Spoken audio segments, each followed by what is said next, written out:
ಎಲ್ಲರಿಗೂ ನನ್ನ ನಮಸ್ಕಾರಗಳು.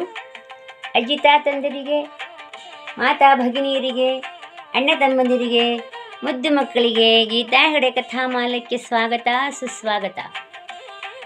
ರುಚಿಮತಿ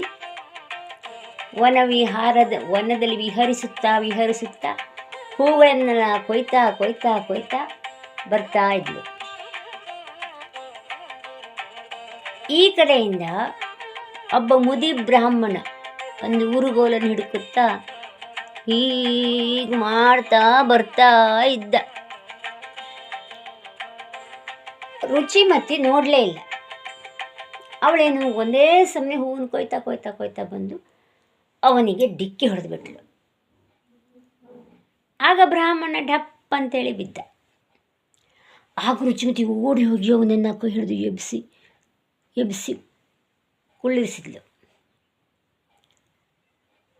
ಕ್ಷಮಿಸಿ ಬ್ರಾಹ್ಮಣೋತ್ತಮರೇ, ನಾನು ನೋಡೇ ಇಲ್ಲ. ನಾನು ಹೂವನ್ನು ಕೊಯ್ತಾ ಬಂದ, ಈ ಕಡೆ ನೀವು ಬಂದದ್ದು ಗಮನಿಸಲೇ ಇಲ್ಲ ನಾನು ಅಂತ ಹೇಳಿದ್ಲು. ಹೌದಾ ಮಗು, ನನಗೆ ಕಣ್ಣು ಕಾಣಿಸೋದಿಲ್ವೇ? ವಯಸ್ಸು ಕೂಡ ಆಯ್ತಲ್ಲ ನನಗೆ, ಹಾಗಾಗಿ ನನಗೂ ಕಣ್ಣು ಕಾಣಿಸ್ದೇ ಇರೋ ನಾನು ನೋಡಲಿಲ್ಲ, ಬಿದ್ದುಬಿಟ್ಟೆ ಅಂತ ಹೇಳಿದ್ಲು. ಹೌದು ಬ್ರಾಹ್ಮಣೋತ್ತಮರೇ, ಮತ್ತೊಮ್ಮೆ ನಿಮಗೆ ನಮಸ್ಕಾರ ಮಾಡ್ತಿದ್ದೇನೆ ಅಂತ ಹೇಳಿದ್ರು. ಆಗ ಮತ್ತೆ ಮುಂದುವರೆದು, ಬ್ರಾಹ್ಮಣರೇ, ನನಗೆ ಬ್ರಾಹ್ಮಣರಲ್ಲಿ ವಿಶೇಷವಾದ ಭಕ್ತಿ ಮತ್ತು ಗೌರವ. ಯಾಕಂತಂದರೆ ಜಗತ್ತು ದೈವಾಧೀನ,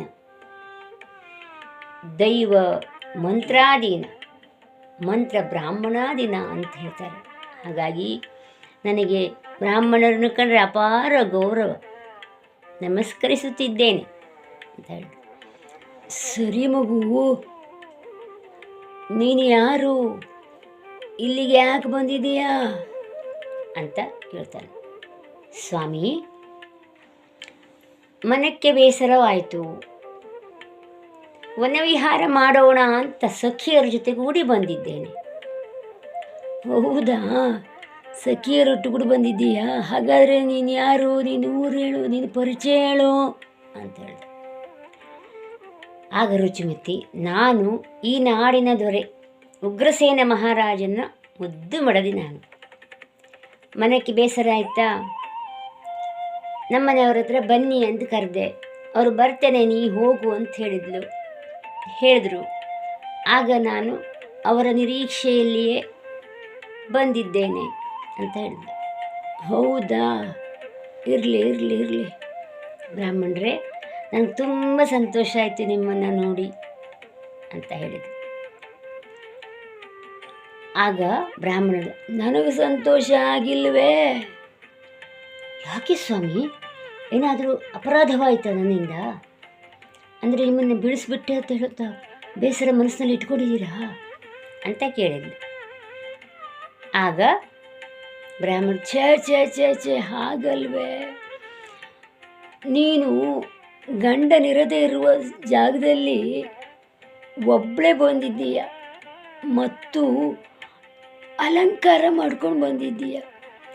ಗಂಡ ಇರದೇ ಇರುವಾಗ ಹೀಗೆ ಅಲಂಕಾರ ಮಾಡ್ಕೋಬಾರ್ದು, ಅದು ಕೆಟ್ಟದ್ದು, ತುಂಬ ಕೆಟ್ಟದ್ದು. ಹೌದು ಸ್ವಾಮಿ, ನನಗೆ ಗೊತ್ತುಂಟು.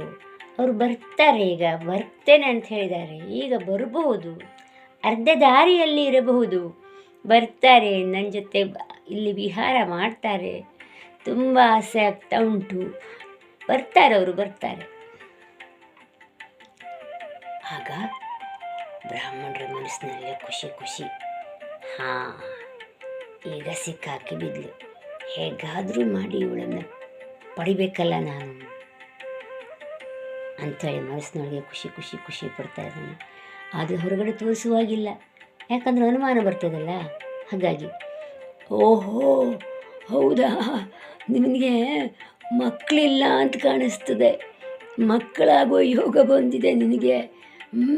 ನಿನ್ನ ಗಂಡ ಬರಲಿ, ನಿನ್ನ ಗಂಡನ ಜೊತೆ ನೀನು ಸುಖವಾಗಿರು, ಮಕ್ಕಳನ್ನು ಪಡಿ, ಆಯಿತಾ? ನಾನಿನ್ನು ಬರ್ತೇನೆ, ಆಯಿತಾ ಅಂತ ಬ್ರಾಹ್ಮಣರು ಹೇಳಿದರು. ಇವಳಿಗೆ ತುಂಬ ಖುಷಿ. ಯಾಕೆ ಬ್ರಾಹ್ಮಣರ ಬಾಯಲ್ಲಿ ನನಗೆ ಮಕ್ಕಳಾಗ್ತಾರೆ ಹೇಳುವಂಥ ವಿಷಯನ ಖುಷಿ ಆಯಿತು ಅವಳಿಗೆ. ಬ್ರಾಹ್ಮಣೋತ್ತಮರೇ, ತುಂಬ ಸಂತೋಷವಾಯಿತು ನಿಮ್ಮನ್ನು ಭೇಟಿಯಾದದ್ದು, ನಿಮ್ಮನ್ನು ಮಾತಾಡಿಸಿದ್ದು ತುಂಬ ಸಂತೋಷವಾಯಿತು. ಅದು ಅಲ್ಲದೆ ಮಕ್ಕಳಾಗುವ ಭಾಗ್ಯ ಉಂಟು ಅಂತ ಹೇಳಿದ್ರಲ್ಲ, ಅದಕ್ಕೂ ಸಂತೋಷವಾಯಿತು. ಹೋಗಿ ಬನ್ನಿ ಸ್ವಾಮಿ, ಹೋಗಿ ಬನ್ನಿ, ನಾನು ನನ್ನವರ ನಿರೀಕ್ಷೆಯಲ್ಲೇ ಕಾಲ ಕಳೀತಾ ಇರ್ತೇನೆ ಅಂತ ರುಚಿಮತಿ ಹೇಳಿದ್ಲು. ಬ್ರಾಹ್ಮಣೋತ್ತಮರು ಹೋದರು. ಹಾಗಾದರೆ ಆ ಬ್ರಾಹ್ಮಣೋತ್ತಮರು ಯಾರು ಎಂಬುದನ್ನು ಕಮೆಂಟ್ ಮಾಡಿ ತಿಳಿಸಿ. ಧನ್ಯವಾದಗಳು.